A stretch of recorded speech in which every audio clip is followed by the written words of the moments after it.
दोस्तों नमस्कार, आप सबका स्वागत है मेरे चैनल हिंदी की बिंदी पर।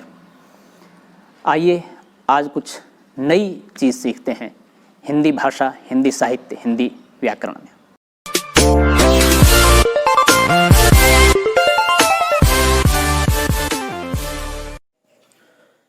विद्यार्थियों, आज की वीडियो हम बना रहे हैं रीतिकाल की तीनों धाराओं के कवियों, उनकी रचनाओं तथा जन्म तिथि को याद करने की आसान ट्रिक।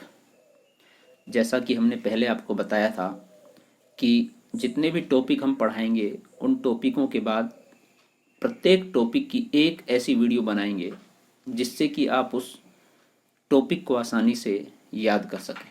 तो याद करने की आसान ट्रिक, हालांकि ये ट्रिक सिर्फ आपको याद करने के लिए है, चीज़ों को समझने के लिए, अच्छे से जानने के लिए आपको विस्तार से सभी वीडियो देखनी चाहिए। और ये ट्रिक वाली वीडियो भी तभी आप आसानी से समझ पाएंगे जब उसको आप देख लेंगे। ये सिर्फ जैसे कि आप फिलहाल किसी प्रतियोगी परीक्षा की तैयारी कर रहे हैं और आपने बहुत अच्छे से चीज़ें नहीं पढ़ी हैं, समय का अभाव है, तब इस तरह की ट्रिक को आप समझें, ज़्यादा बेहतर होगा। देखने में कोई ऐतराज़ नहीं है, आप सभी वीडियो देखें, समझें चीज़ों को, लेकिन इस ट्रिक के माध्यम से आप आसानी से रीतिकाल को बहुत आसानी से याद कर लेंगे। तो हम वीडियो स्टार्ट करें उससे पहले आपसे रिक्वेस्ट है, यदि आपने चैनल अभी तक सब्सक्राइब नहीं किया है तो उसे सब्सक्राइब जरूर कर लें और बेल आइकॉन को जरूर दबा लें ताकि कोई वीडियो आप मिस न कर पाएँ, प्रत्येक वीडियो का नोटिफिकेशन आप तक पहुंच जाए। आइए तो शुरू करते हैं आज की वीडियो। रीतिकाल को आचार्य रामचंद्र शुक्ल ने 3 भागों में विभाजित किया है: रीतिबद्ध, रीतिमुक्त, रीतिसिद्ध। पहला है रीतिबद्ध। अब रीतिबद्ध के अनेक कवि हैं यूँ तो, लेकिन कुछ प्रमुख कवि कौन कौन से हैं उनको कैसे याद करें, उसका सूत्र है भूप दे के गो चिज गंभीर रीब। रीब अंत में रीतिबद्ध कवि से है, संबंधित है, यानी कि यह धारा है। और भूप यानी कि भू से भूषण, पै से पद्माकर, दे से देव, के से केशवदास, गो से गोप, ची से चिंतामणि, जय से जसवंत सिंह, गे से आधा गेह ग्वाल, मैं से मतीराम, भी से भिखारी दास, रे से रसलीन और रीब से रीतिबद्ध। तो इस तरह से रीतिबद्ध के ये 8-10 प्रमुख कवियों का आप आसानी से इस ट्रिक के माध्यम से याद हो जाएगा आपको। भूप दे के गो चीज गंभीर। भूप माने राजा होता है, गो माने गाय होती है, चीज यानी कोई चीज या महत्वपूर्ण, गंभीर हो गए। भूप यानी कि राजा गाय देकर, गाय जैसी चीज देकर के बहुत गंभीर हो गए। अब इसके कवियों को हम कैसे याद करें, उनकी रचनाओं को कैसे याद करें, उनकी जन्म तिथि कैसे याद करें, उसकी एक ट्रिक है। जैसे केशवदास, इनका जन्म 1555 ईस्वी में और देहावसान 1617 ईस्वी में हुआ। विशेष रूप से आप जन्म याद कर लीजिए, वो आसान रहेगा बस। अब कैसे याद करें, केशवदास नाम है, 1555 इनकी जन्म तिथि है। अब देखिए आप कि केश 5 पंच ही निपटा देंगे, कर छंछरा नर। केश आप जानते हैं कि कोर्ट में कोई केस होता है तो वह केस 5 केस से हो गया केशवदास। 5 पंच ही निपटा देंगे, 1500, 1 और 5, 5 पंच, पंच कितने हैं 5, 55। बहुत आसान है, केश 5 पंच ही निपटा देंगे। ये हो गया केशवदास को याद करने का, उनकी जन्मतिथि को याद करने का तरीका, ट्रिक। अब उनकी रचनाएं कैसे याद करें केशवदास की, तो रचनाओं के लिए जो ट्रिक है वह है कर छंछरा नर। कै से कवि प्रिया, रे से रसिक प्रिया, 6 से छंदमाल, जय से जहांगीर जसचंद्रिका, रा से रामचंद्रिका और नै से नक्शिक और रे से रतन बाउनी। तो इस तरह से उनकी रचनाओं को आसानी से इस ट्रिक के माध्यम से आप याद कर सकते हैं। दूसरे कवि हैं चिंतामणि। इनका जन्म 1609 में, मृत्यु 1685 ईस्वी में हुई। इसको याद करने की ट्रिक है 16 साल की उम्र में नो चिंता नो टेंशन। अब देखिए 16 साल यानी कि 1600 की उम्र में नो चिंता नो टेंशन, कितना आसान हो गया याद करना। 1609 में चिंतामणि का जन्म हुआ, 9 से 09। अब इनकी रचनाओं को याद करने की ट्रिक है कृककारा। आप इसको ऐसे भी याद कर सकते हैं, 16 साल की उम्र में नो चिंता नो टेंशन क्रिकारा, एक ही सूत्र में रख करके भी याद कर सकते हैं। ये आपके ऊपर निर्भर है, आप कैसे याद कर सकते हैं। इसमें सभी चिंतामणि की सारी रचनाएं हैं, जैसे कि कृ से कृष्ण चरित्र, कै से कविकुल, फिर का से कविकुल कल्पतरु, का से काव्य प्रकाश और रा से रामायण। तो इस तरह से आप ट्रिक के माध्यम से आसानी से चिंतामणि की रचना याद कर सकते हैं। अगला कवि है भूषण। भूषण का जन्म 1613 में, मृत्यु 1715 ईस्वी में।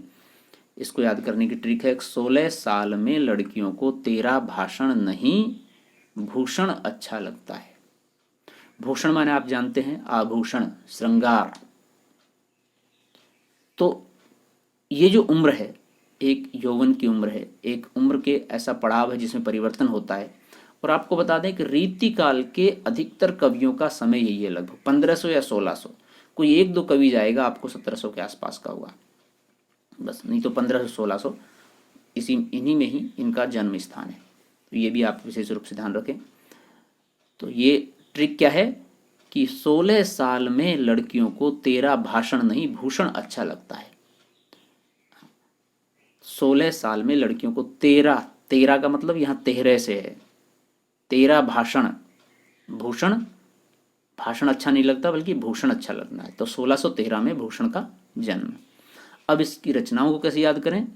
शिशिच, मात्र 3 रचना है, बहुत सरल है। शिवराज भूषण, शिवा बावनी और छत्रसाल दशक, 6 से छत्रसाल दशक, और शी से शिवा भूषण और सी से शिवा बावनी। देखिए कितना सरल है, कितनी अच्छी ट्रिक है जिसके माध्यम से आप आसानी से याद कर सकते हैं। अगला कवि है मतीराम। इनका जन्म हुआ 1616 ईस्वी में। इसको कैसे याद करें। 16 साल की उम्र में मतीराम नहीं काम रटती है। मति यानी कि बुद्धि, मतीराम नाम भी आ गया, मतीराम की बात हो रही है। 16 साल की उम्र में, 16 में, हाँ 16 2 बार है ये, तो स्पष्ट है 16 साल की उम्र में मतीराम नहीं काम रटती है। अब काम यानी कि यौवन जब परिवर्तित हो रहा है तो विशेष रूप से इस उम्र में परिवर्तित हो रहा है, तो उसमें क्या आकर्षित करता है, काम। तो वो उम्र स्पष्ट है दोनों चीजें। तो मतीराम की जन्म तिथि इससे पता लगी 1616 ईस्वी में। अब इनकी रचनाओं को याद करने की ट्रिक है असल रफू। असल रफू से ऐसे अलंकार पंचाशिका, से सतसई, लय से ललित ललाम, रे से रसराज, फू से फूल मंजरी।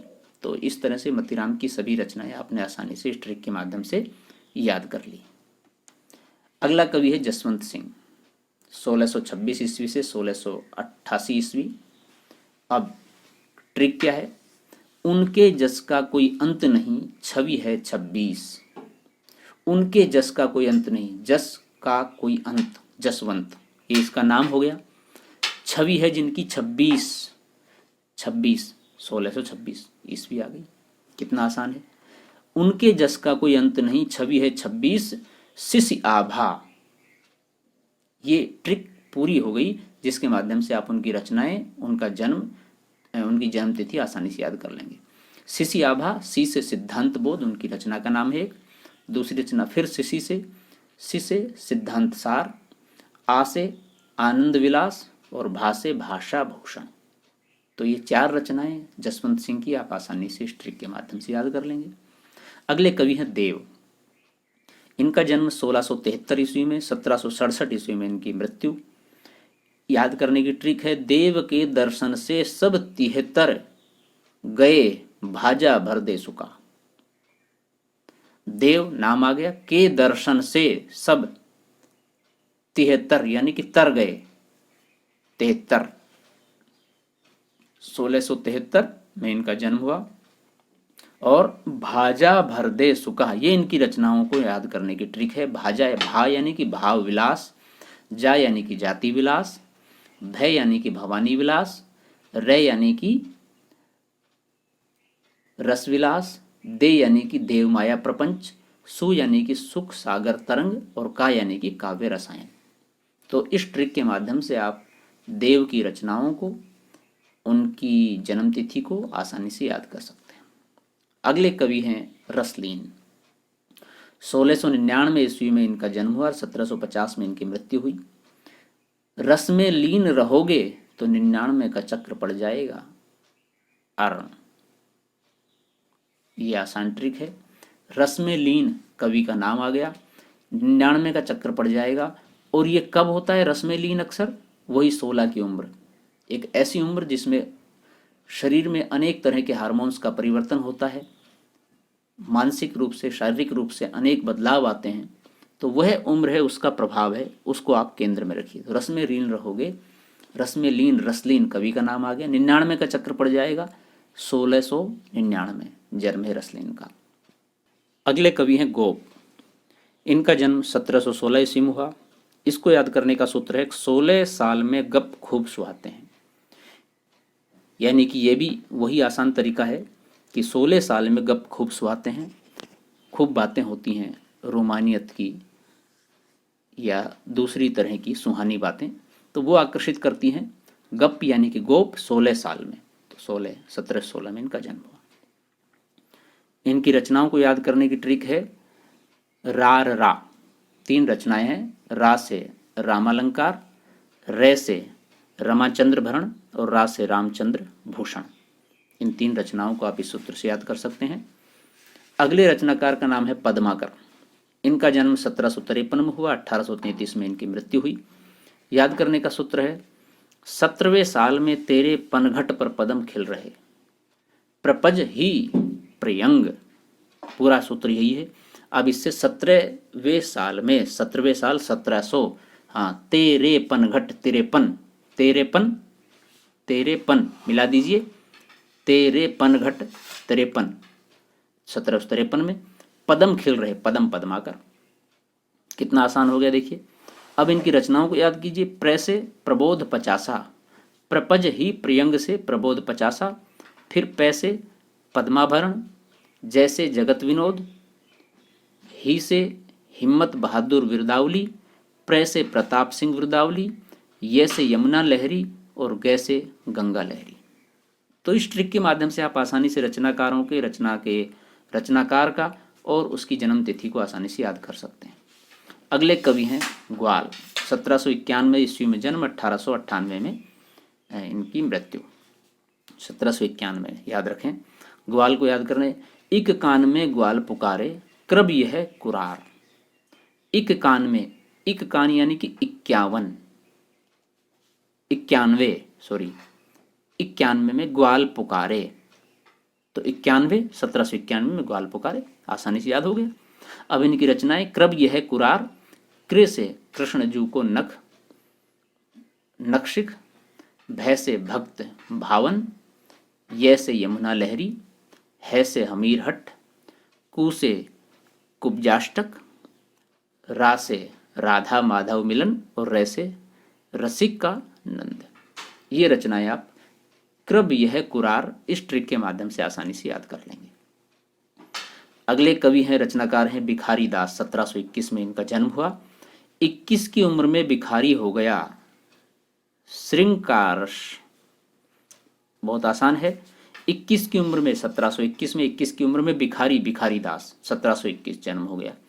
अब श्रृंगारस, ये रचनाओं को याद करने की ट्रिक है। श्रृंगारस, श्री से श्रृंगार निर्णय, का से काव्य निर्णय, रे से रस सारांश और श से शतरंज शतिका। इस तरह से इनकी रचनाओं को आप याद कर सकते हैं। ये हो गए रीतिबद्ध कवियों की। अब है रीतिमुक्त। रीतिमुक्त कवियों में 4 कवि प्रमुख हैं। आबो घटा रीमो। अब ये उसके रचनाकारों का आ से आलम, बो से बोधा, घे से घनानंद, ठा से ठाकुर और रीमू से रीतिमुक्त। देखिए कितना आसान हो गया। आबो घटा रीमू। घनानंद का जन्म 1689 ईस्वी में। जिनका जन्म तिथि पता है सिर्फ उन्हीं की बता रहे हैं। कुछ रचनाकार ऐसे भी हैं जिनकी जन्म तिथि के बारे में नहीं पता, उसमें हमने नहीं लिखी है। तो घनानंद को याद करने का तरीका है 16 में घनदेत आनंद तब नाचत नवासी, सुई सुविलो व्यक्र। 1600 में घन यानी कि बादल देते हैं आनंद, घनानंद नाम भी आ गया। तब नाचत नवासी, नवासी कहते हैं भांजी को या नाना की देहवती को। तो उस तरह से नवासी 89, तो आपका सन भी आ गया रचनाकार का नाम भी आ गया, कितना आसान हो गया। अब इनकी रचनाओं को याद कीजिए। सुई सुविलो व्यक्र, सु से सुजान सागर, ई से इश्कलता, सु से सुजान हित, वी से विरह लीला, लो से लोकसार, वी से वियोग बेली, य से यमुना पाश और कृ से कृपाकांड निबंध। इस माध्यम से रचनाओं को याद कर सकते हैं। अगले कवि हैं आलम। इनकी जन्मतिथि का पता नहीं है इसलिए नहीं दी गई है। इनकी रचनाओं को याद करने का सूत्र है आसुष्मा। आ से आलम केली, सु से सुदामा चरित्र, से श्याम स्नेही और माँ से माधवानल काम कंदला। इस सूत्र से इनकी रचनाओं को याद कर सकते हैं, आसुष्मा। अगले कवि हैं ठाकुर। इनका जन्म है 1763 ईस्वी में। इसे याद करने की उक्ति या सूत्र है या ट्रिक है, ठाकुर बुद्धि तेरी सठिया गई कर रही ठाठा। अब देखिए इसको पूरे सूत्र को आप ऐसे याद करें, ठाकुर बुद्धि तेरी सठिया गई कर रही ठाठा। ठाकुर यानी कि ठाकुर का नाम हो गया, बुद्धि तेरी सठिया गई यानी कि 60 के बाद, हाँ, तेरी 60 ऐसे जोड़ दें इसको, तेरी 60 63 कर रही ठाठा। दो रचना है इनकी, ठाकुर ठसक और ठाकुर शतक। ठाठा, ठाकुर शतक, ठाकुर ठसक, आसानी से याद होगी। अगले रचनाकार का नाम है बोधा। इनकी जन्मतिथि पता नहीं है तो नहीं दी गई है। अब इनकी रचनाओं को याद करने का सूत्र है बो वीस। बो से यानी कि बोधा, वी से विरह वारिश और ई से इश्क नाम। ये भी आसान है। और अब तीसरी काव्य धारा है रीति सिद्ध। रीति सिद्ध के कवियों को आप ऐसे याद करें, वृंद बिने कृपरार ऋषि। ऋषि में रीति सिद्ध आ गया, बाकी इससे वृ से वृंद कवि, द्वि से द्विजदेव, बी से बिहारी, ने से नेवाज, कृ से कृष्ण कवि, पै से पजनेस, राम से राम साहेब भगत और रै से रसनिधि और ऋषि से रीति सिद्ध। पूरे रीति सिद्ध के सभी प्रमुख कवियों को आप इस सूत्र से याद कर सकते हैं। इसके अलावा एक एक कवि की हम बात करते हैं। बिहारी का जन्म 1595 में, मृत्यु 1663 में। इन्होंने एक ही रचना लिखी बिहारी सतसई, जो 1662 में प्रकाशित हुई, इनकी मृत्यु से ठीक 1 वर्ष पूर्व। इसमें इनके लगभग 714 दोहों का संकलन है। इसे कैसे याद करें, विष्णु ने 5 में ने 15 में। देखिए इसको आसानी से, बी से बिहारी, सनो यानी कि सन, ने 5 में ने 15 में, न यानी कि 9 5, 9 और 5 और न 15 1595। कितनी आसानी से आपने सारी चीजें याद कर ली। हाँ, विष्णु न 5 में न 15 में, बी यानी कि बिहारी, से सतसई, 9 यानी कि 9 5, 9 और 5 95, जोड़ना नहीं है बल्कि एक साथ रखना है, और न 15 में 1595 में बिहारी सतसई। इस तरह से याद करें। अगला कवि है वृंद। वृंद का जन्म 1643 में हुआ, मृत्यु 1723 में हुई। इसको याद करने का सूत्र है वृंद के 43 बाप भान श्रेणी। देखो ट्रिक ऐसी बनाई जाएगी जिसको आप आसानी से याद कर सकते हैं। वृंद के 43 बाप भान श्रेणी। वृंद का जन्म 1643 में हुआ, तो इसको आसानी से याद कर लिया, 1643 हो गया। हाँ, अब बाप, बा से 12 मासा, पैसे पवन 25, भा से भाव 85, नय से नयन 25 और श्रृंग से श्रृंगार शिक्षा और यह से यमक मतमयी। आसानी से आपने सभी चीजें याद कर ली। वृंद का जन्म तिथि, उसका जन्म का सन और उनकी रचनाएं। अगले कवि हैं द्विजदेव, 1820 से 1861। द्विश्रृंग द्वय या द्विश्रृंग 2। अब यहां पर द्वि से द्विजदेव और श्रृंग मतलब 2 बार श्रृंग आएगा, तो एक बार श्रृंग लतिकार, दूसरी बार श्रृंगार 32। 2 रचनाएं दोनों श्रृंग से स्टार्ट है, इसलिए श्रृंग 2। अगले कवि हैं नेवाज। इन्होंने एक पुस्तक लिखी, एक ग्रंथ लिखा, शकुंतला नाटक। इनकी जन्म तिथि पता नहीं है तो इसलिए पूरा लिख दिया गया है, उसके लिए कोई सूत्र नहीं बनाया। हाँ, बाकी आप बना सकते हैं। तो सूत्र यह है कि नेश। अगले कवि हैं कृष्ण कवि। किरी बीवी अब कृ से हो गया कृष्ण कवि, बी से हो गया बिहारी सतसई की टीका और वी से हो गया विदुर प्रजागर। ये इनकी दो रचनाओं के नाम आ गए। अगला कवि है राम सहाय भगत। रावा रावृक, रा से राम सहाय भगत हो गया, वा से वाणी भूषण, रा से राम सतसई, वी से वृत्त तरंगणी और कैसे ककहरा। ये इनकी रचनाओं को याद करने का सूत्र हो गया राम सहाय भगत की, रावा रावृक। अगले कवि हैं पजनेस। पजनेस की रचनाओं को याद करने का सूत्र, उनकी जन्मतिथि के बारे में पता नहीं है इसलिए नहीं लिखा है। पपनम, कैसे, पैसे पजनेस यानी कि पैसे पजनेस हो गया, और पैसे पजनेस प्रकाश हो गया, न से नक्षिक हो गया, मैं से मधुप्रिया हो गया। इस तरह से उनकी रचना याद कर सकते हैं। अगले कवि का नाम है रसनिधि। 1603 में जन्म, 1660 में इनकी मृत्यु। 16 में तीनों रस की निधि की डूबो रवि बाहिर कर।